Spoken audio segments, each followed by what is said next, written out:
What the hell are AI agents? Pretty much everyone is adding AI to every other word.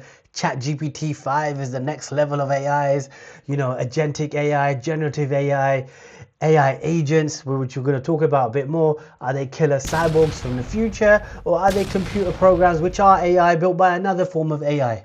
Let's break this down. We're going to use layman's terms, minimal technical terms to help you understand step by step what autonomous AI agents are all about and how they can benefit you.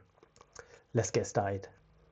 Okay, so the simplest form of AI or generative AI or whatever you want to call it is known as large language models, but let's just call them AI engines or reasoning engines. What they do is you give them some kind of input and they'll look at it, they'll think about it based on what they're trained on, and they'll give you some kind of output. Now, from a training perspective, they are trained on global public data like this, coming off the internet or anywhere else that you want, and these are models, or what they call models, and they're trained on public data that's publicly available. So there's models available from Google like Gemini, from Amazon like Amazon Bedrock, or models available through Amazon Bedrock. You've got ChatGPT's models. GPT-5, as I said, is just out, saying it's super smart, much more detailed responses. You've got models from Facebook or Meta, you've got models from DeepSeek, and you've also got Anthropic's Claude family of models. Now what happens is let's just take ChatGPT as an example. This is you up there in the top corner, and you want to ask a simple question. Please, ChatGPT, create me a 30-day meal plan and a 30-day workout plan for the next let's say 6 months, right? Now it's a simple request that comes in from you to this group of AI reasoning models, or whatever you want to call them, AI engines, whatever you want to call them, right?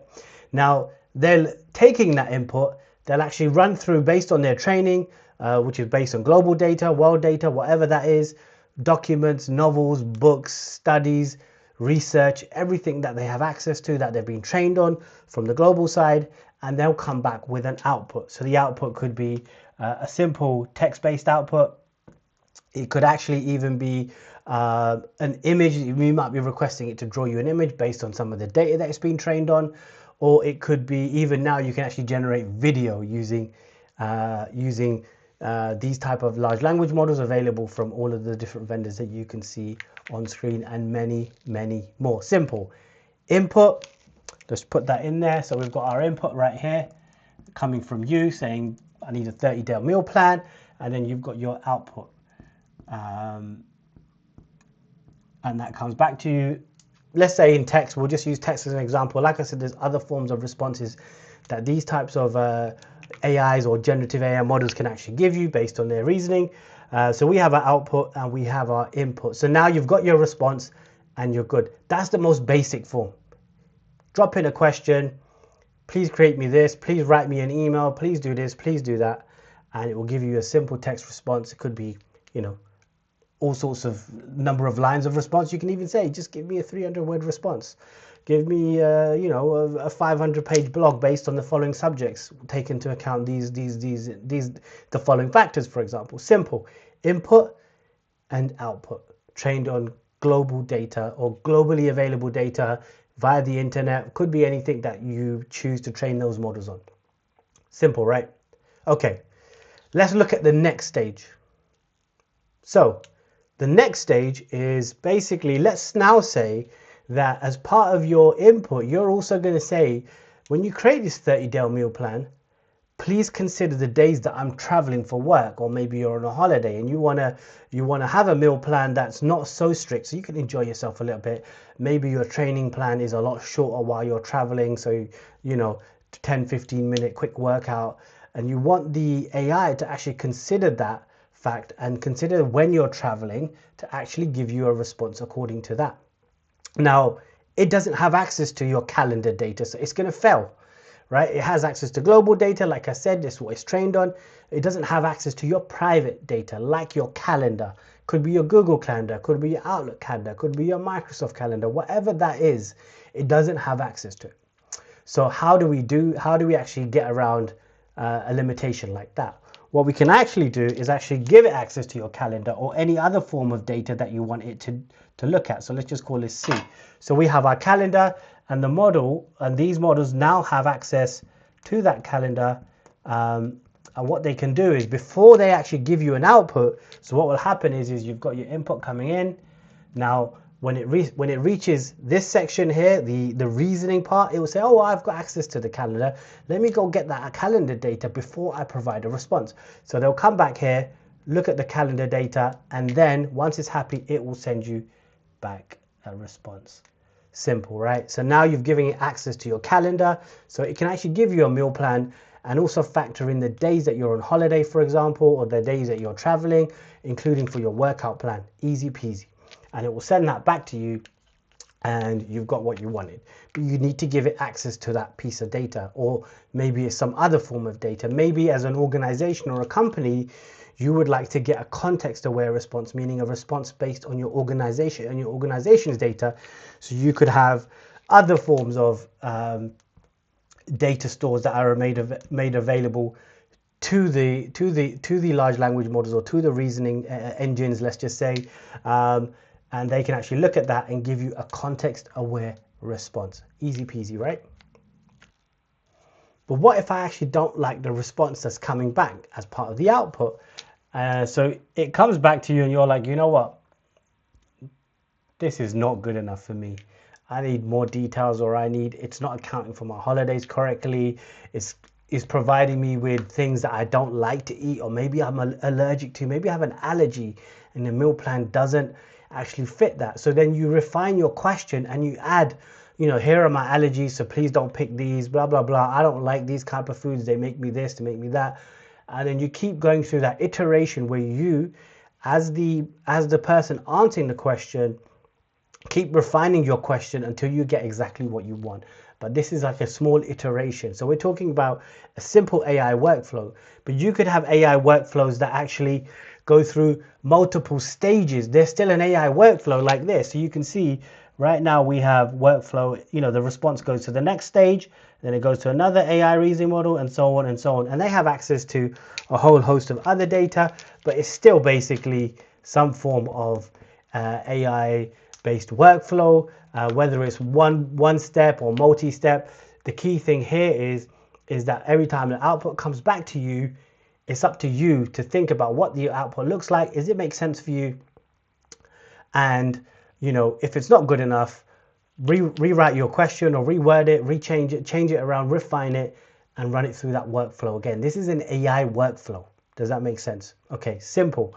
Remember, the first perk we talked about was a simple input and output, which is just based on a simple, like a ChatGPT based response. But now we're talking about an AI workflow that goes through multiple stages potentially, and some form of iteration. Okay, let's go to the next level. You're having to actually think about, what is the best way for me to get the response that I want, or the results that I want? You're having to think about, what, I need to give access to my this type of data, or my calendars to get this 30-day meal plan. I need to figure out, need to provide it with information like, what are my allergies, blah, blah, blah. And then what is that execution plan, or what is the plan to go through all of these different stages and get me the output that I want? And then when you don't like the output, you're going to refine your question, think about it again, or reason, and then run it through this flow one more time, or maybe multiple times, until you get the answer that you want. And you may realize, what, it needs access to other types of data as well. Things like, maybe you want to stay on a keto-based diet, for example, so you need to give access to keto-based information if it doesn't already have that. Maybe it's tailored to you, so on and so on and so on. So the key thing here is that you, at the top, you are making the decision in terms of how to actually make this work, how to execute this. And if you don't like it, run it through the workflow again with a different type of output. Now, when we talk about autonomous based AI agents, we are taking you out of the equation. So now we have our agent at the top. The agent, you provide the agent the question. The agent says, what? Okay, I've got this question.